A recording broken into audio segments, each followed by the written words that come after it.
un podcast de Cooperativa.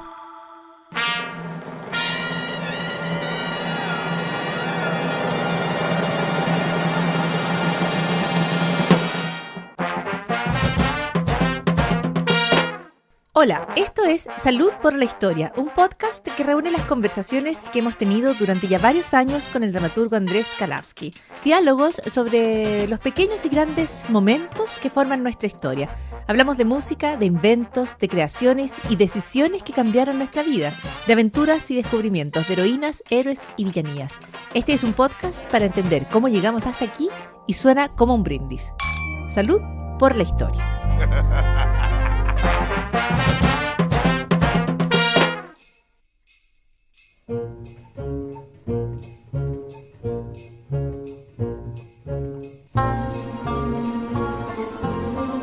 Hola, a esta hora en la radio y a esta hora en cualquier momento si nos estás escuchando a través del podcast o de la aplicación, en fin, tenemos historias improbables.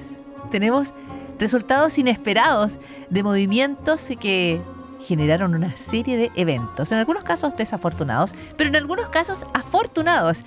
Y de ellos hablamos junto a Andrés Kalavsky en esta nueva temporada de su sempiterno podcast Salud por la Historia. ¿Cómo estás, Andrés? Aquí, sempiterno. ¿Qué es sempiterno? ¿Sabes lo que es? Eterno. Me encanta la manera sempiterna de decir eterno. Porque se refiere a lo que tuvo principio, pero no tendrá fin. Claro. Ya, pero es distinto porque lo eterno no tiene No, ni lo principio eterno no ni empieza. fin. Lo eterno es. Exactamente. En cambio, lo sempiterno en algún momento parte, o sea, en algún momento no existía, como este podcast. ¿Hubo algún momento en que no existiera este podcast? Ya no recuerdo. ¿Sabes qué? Voy a ir inmediatamente a buscar cuántos episodios de Salud por la Historia hay. De hecho, deberíamos hacer un concurso. Si usted sabe cuántos episodios de Salud por la Historia tenemos, Cuéntenos. cuéntenos. ¿Sabes quién va a saber? Patricio Chacur. Toda la razón. Sí, el distinguido responsable de cooperativapodcast.cl. Un saludo. Andrés Kalavsky. Mande. Es cierto que vamos a comenzar esta historia de eventos encadenados de hoy, con la malaria, con los pantanos. Claro. Pues la malaria, ¿te acuerdas de esa enfermedad que originalmente se suponía que te daba por un mal aire? Claro, como miasma.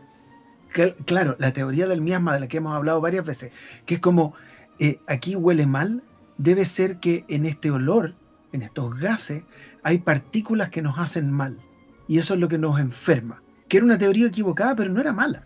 Porque por algo duró, digamos. Igual como los científicos van haciendo lo que pueden. Ahora, hay teorías malas que duran un montón. O sea, digo, sí, hay una que cosa mucho más. Una cosa no lleva a la otra. Pero toda la razón. Ya, pero la teoría, y una vez hablamos de esto porque yo había visitado un pantano. Y un Claro. pantano es un lugar tan bonito, como uno no se puede imaginar. Para mí el pantano, el hogar del lagarto Juancho, el lugar donde caen y cuelgan las lianas y los árboles hunden sus raíces ya no en la tierra sino en el fango, a mí me parece precioso. Pero durante mucho tiempo los pantanos, se pensaba, eran el origen de las enfermedades, de los humores, de todo malo, ¿no?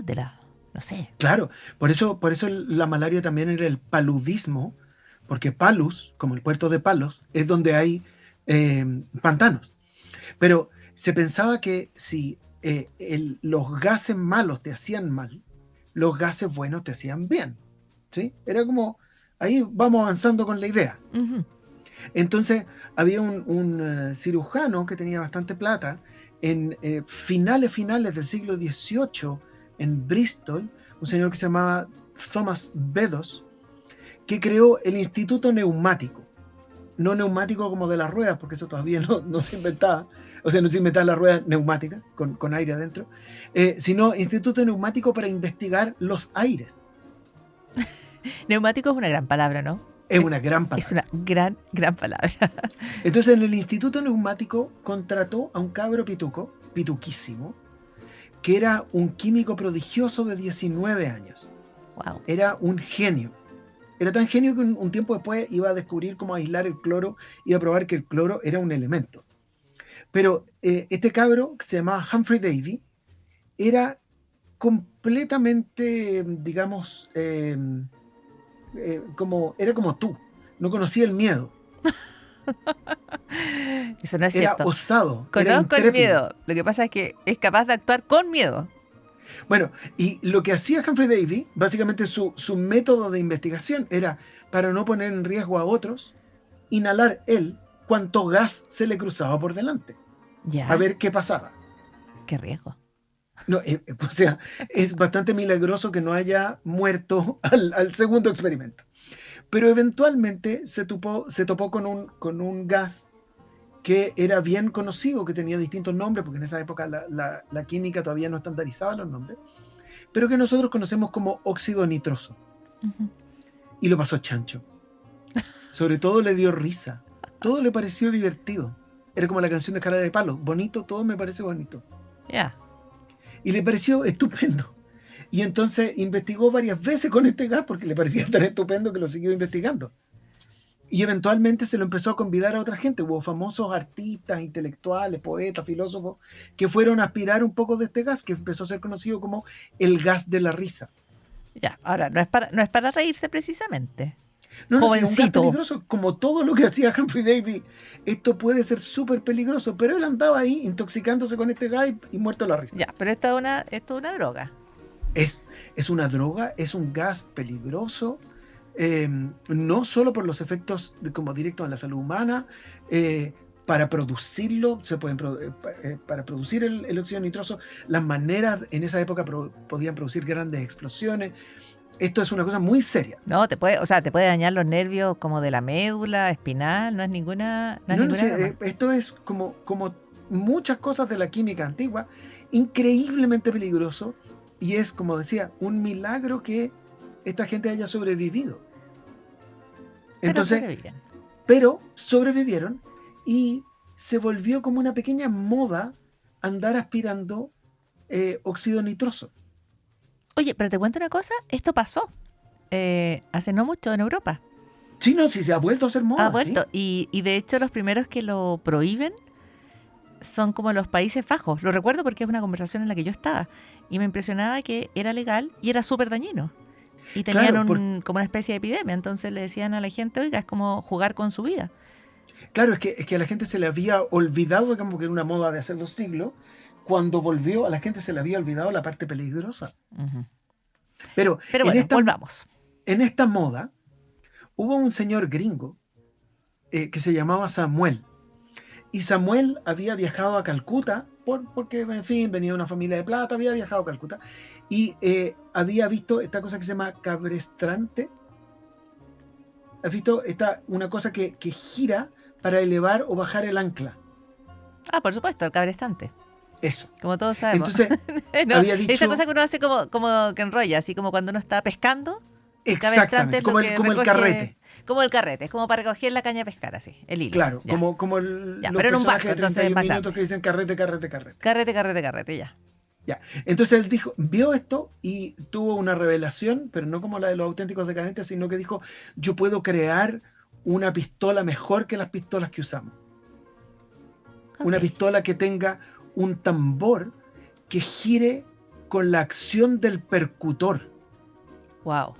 y que se alinee perfectamente cada vez.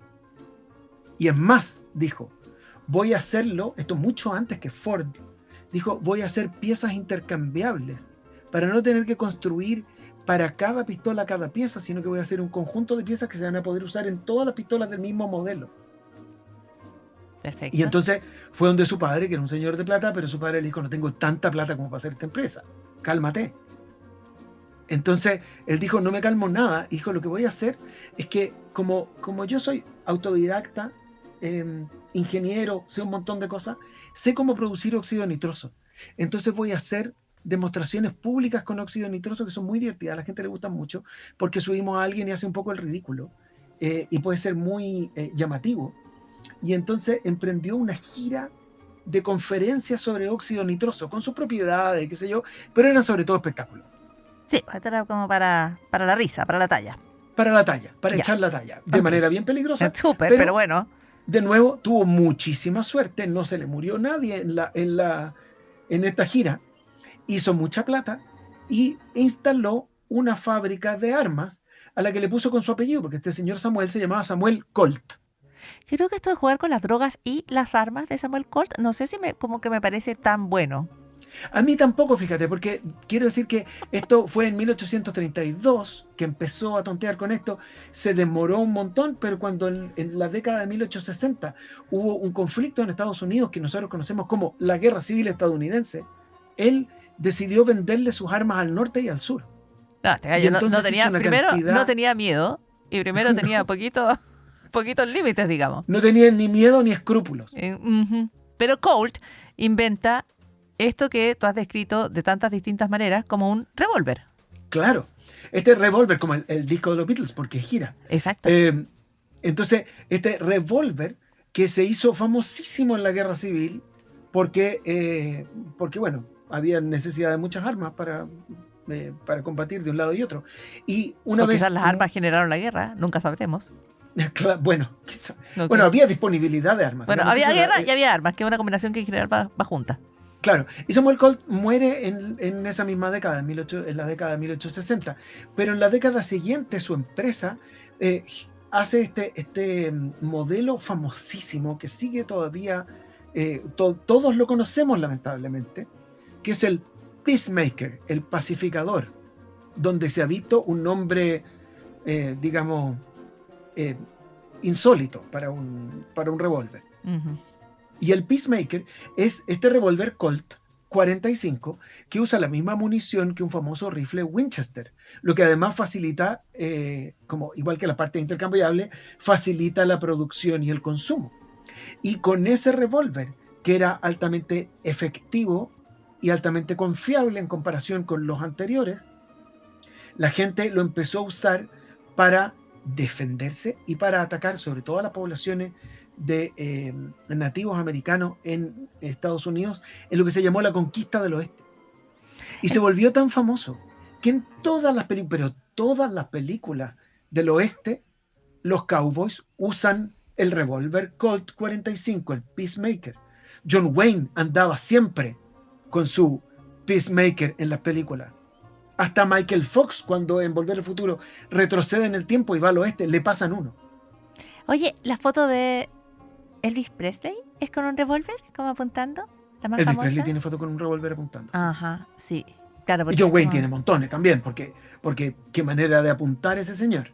Ya, pero y es como eso, como rápido, como que lo sacáis rápido de la cartuchera. Lo sacáis rápido y además después como no necesitas, porque esa es la gran diferencia que hacen los revólveres Colt. No necesitas girar tú el tambor, ni necesitas recargar entre un disparo y otro. Entonces repentinamente te vuelves una máquina de matar. Wow, oye, es lo que hace Robert De Niro en Taxi Driver.